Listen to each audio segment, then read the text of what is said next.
profundizar un poco en lo que está pasando en el país vecino. Estamos en contacto con Camilo López, politólogo especializado en asuntos internacionales y especialmente en temas de la política brasileña. Gracias por estos minutos con BTV Noticias. ¿Cómo estás, Camilo? Hola, ¿qué tal, Valentina? ¿Cómo estás? Bueno, ¿cómo analizás esta marcha atrás que tuvo Bolsonaro en una comunicación escrita que en medios en Brasil, bueno, hacían notar no es lo usual en el mandatario brasileño respecto a estas críticas que había venido levantando contra el Supremo Tribunal? Bien, ahí sobre la carta, si querés, retomamos al final, porque se supone la participación del expresidente Michel Temer en ese proceso y otros actores muy importantes de los partidos más fisiológicos del establishment brasileño, conocidos como el Centrão.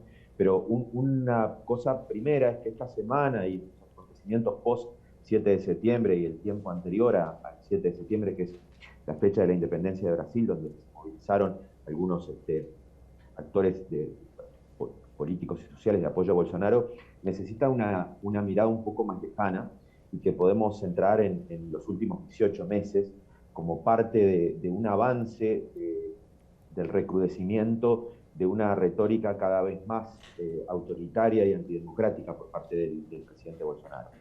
Desde una movilización que tuvo lugar el 15 de marzo de 2020 en adelante, podemos contabilizar aproximadamente 18, 20 actividades que con distintos sentidos fueron marcando este avance en un tono de ir socavando algunos elementos, poniendo en cuestión algunos elementos institucionales de la democracia brasileña, sea por ataques al Congreso, sea por ataques al Supremo Tribunal Federal, o sea, al Poder Judicial brasileño, sea por la puesta en dudas de la transparencia electoral.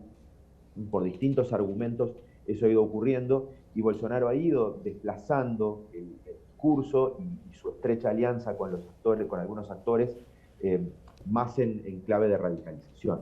Esta marcha atrás, que puede tener una lectura de corto plazo, creo que debería verse en este proceso, le diría, de escalada sostenida y sistemática del discurso bolsonarista de radicalización, que de alguna forma empieza a actuar construyendo un polo de ultraderecha.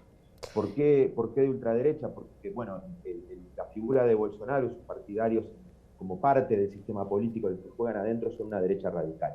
Es una derecha que tiene un fuerte discurso autoritario, que se va aproximando a mostrar señas antidemocráticas. Ese discurso autoritario no necesariamente podría ser antidemocrático, pero está empezando a mostrar esas señas antidemocráticas cada vez más marcadas. Por otro lado, tiene un componente en una retórica fuertemente populista, en clave de el pueblo, la representación del pueblo brasileño frente a una élite, y con una mirada nativista sobre la tradición, sobre ciertas componentes de una idea de sociedad homogénea de Brasil que defiende Bolsonaro. Esa es la derecha radical, y se le sumen a su costado, creo que este es el cambio más relevante, un presentarse en estas 18 o 20 manifestaciones en distintas capitales estaduales brasileñas con un componente de activistas, de personas que van tomando el espacio público con un carácter más radicalizado de lo que podemos llamar extrema derecha. Ellos que juegan por fuera del sistema y que tienen una clara retórica antidemocrática. A través de manifestaciones con motocicletas, a través de el uso de las redes sociales con ciertos discursos, a partir de posicionarse tensionando la relación con los otros poderes, se construye esta derecha radical desde adentro del sistema político y esta extrema derecha desde afuera, en un polo de ultraderecha que están en una escalada sistemática de afectación de la democracia brasileña. Entonces yo creo que Camilo, esta vuelta atrás hay que pensarla en esta escalada de más largo. Es bien interesante la forma en que lo planteas y el contexto. En estos días hubo muchos temores respecto a, bueno, que se esté generando un ambiente para una posible, por ejemplo, intervención militar. En ese sentido, esos temores, que se converse sobre estos asuntos, ¿hacen sentido? ¿Son temores razonables en este escenario o no? Un primer punto que quisiera volver atrás para poder contestar bien esta pregunta que tú me planteas ahora, tiene que ver con, en un momento el discurso bolsonarista, dice una profesora que lidera el Observatorio de la Extrema Derecha en Brasil, un espacio que yo integro también como investigador. Isabela Calins sostiene que el apoyo que Bolsonaro está levantando hoy, más que aquellos, entre comillas, autodenominados ciudadanos de bien, que veían la corrupción, distintos problemas de Brasil con los que ese electorado más moderado que Bolsonaro pescó para ganar como ganó en la elección anterior, se va alejando y él se va quedando con el núcleo de los que podemos llamar patriotas, ¿no? Aquellos que tienen una actitud mucho más radical y que hacen una defensa de un conjunto de valores y una mirada homogénea de lo patriótico y excluyente. En esa radicalización, estos discursos que aparecen en estos actores y que aparecen en el discurso bolsonarista levantan esta idea de, por ejemplo, la importancia de una intervención militar, que tiene que ver con una tradición del papel de las Fuerzas Armadas en la política brasileña, que en el imaginario de los sectores conservadores aparece como un poder moderador, como alguien que vuelve a establecer los equilibrios que deben, en el criterio de sus preferencias, estar presentes. Ahí la pregunta que tú me haces tiene esa contraparte de lo que está ocurriendo en términos de apoyos políticos al presidente, pero también hay que tener presente que los militares ya están en el gobierno brasileño, que los militares tienen una presencia en el gobierno brasileño dentro del gobierno Bolsonaro como no han tenido en gobiernos, incluso una presencia aún mayor que en la época de la última dictadura encabezada por Castelo Branco a partir de 1964. Entonces, la pregunta de cuánto los militares apoyan a Bolsonaro, cuántos son bolsonaristas o cuánto Bolsonaro es una figura que les permite avanzar en cierto sentido, es la gran interrogante. Por eso hay que pensar que no es que los militares toman el poder, sino que los militares hoy son parte central de la estructuración del poder político en Brasil.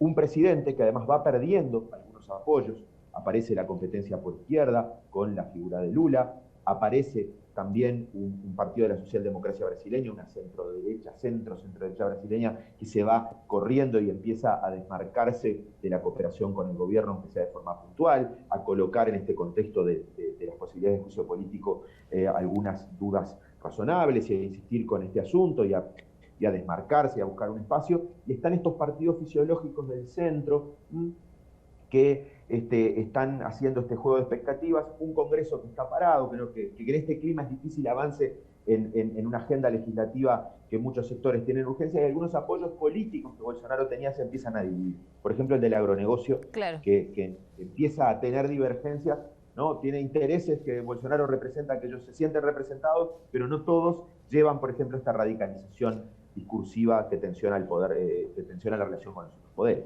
Entonces, este es un momento crítico, creo, del gobierno brasileño. Para finalizar y muy brevemente, tal vez te pido, y a cuenta de seguirlo en otro momento, vimos en Estados Unidos con Donald Trump a un presidente que sembró mucho la semilla de la duda respecto a las elecciones. Ahora se vienen elecciones en Brasil. En Estados Unidos, al final del día, terminaron las instituciones funcionando y las elecciones realizándose de manera correcta.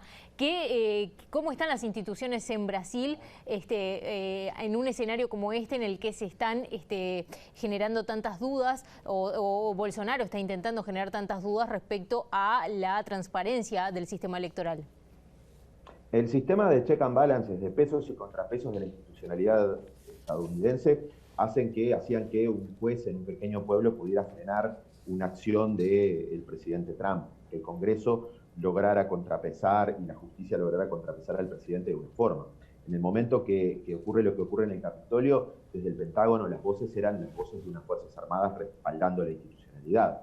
Cuando uno mira el sistema de pesos y contrapesos de la República Brasileña, ve que es un sistema de pesos y contrapesos bastante más débil, con un sistema de partidos mucho más fragmentado, con muchos problemas de cooperación, con muchas tensiones que también hacen a la dinámica política de los estados en relación a la Unión Federal, y uno encuentra también una relación civil-militar diferente, donde las Fuerzas Armadas brasileñas no tienen el nivel de subordinación al poder civil que uno puede encontrar en los Estados Unidos.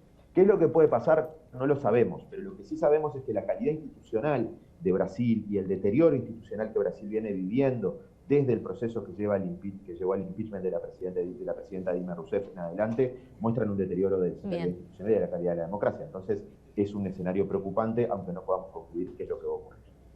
Camilo, gracias por estos minutos con BTV Noticias, como siempre. Muchas gracias a ustedes por la invitación y gracias a la audiencia. Vamos a otros temas ahora, información de último momento que llega a nuestra mesa de trabajo mediante el Ministerio de Trabajo y Seguridad Social, que informa que se ha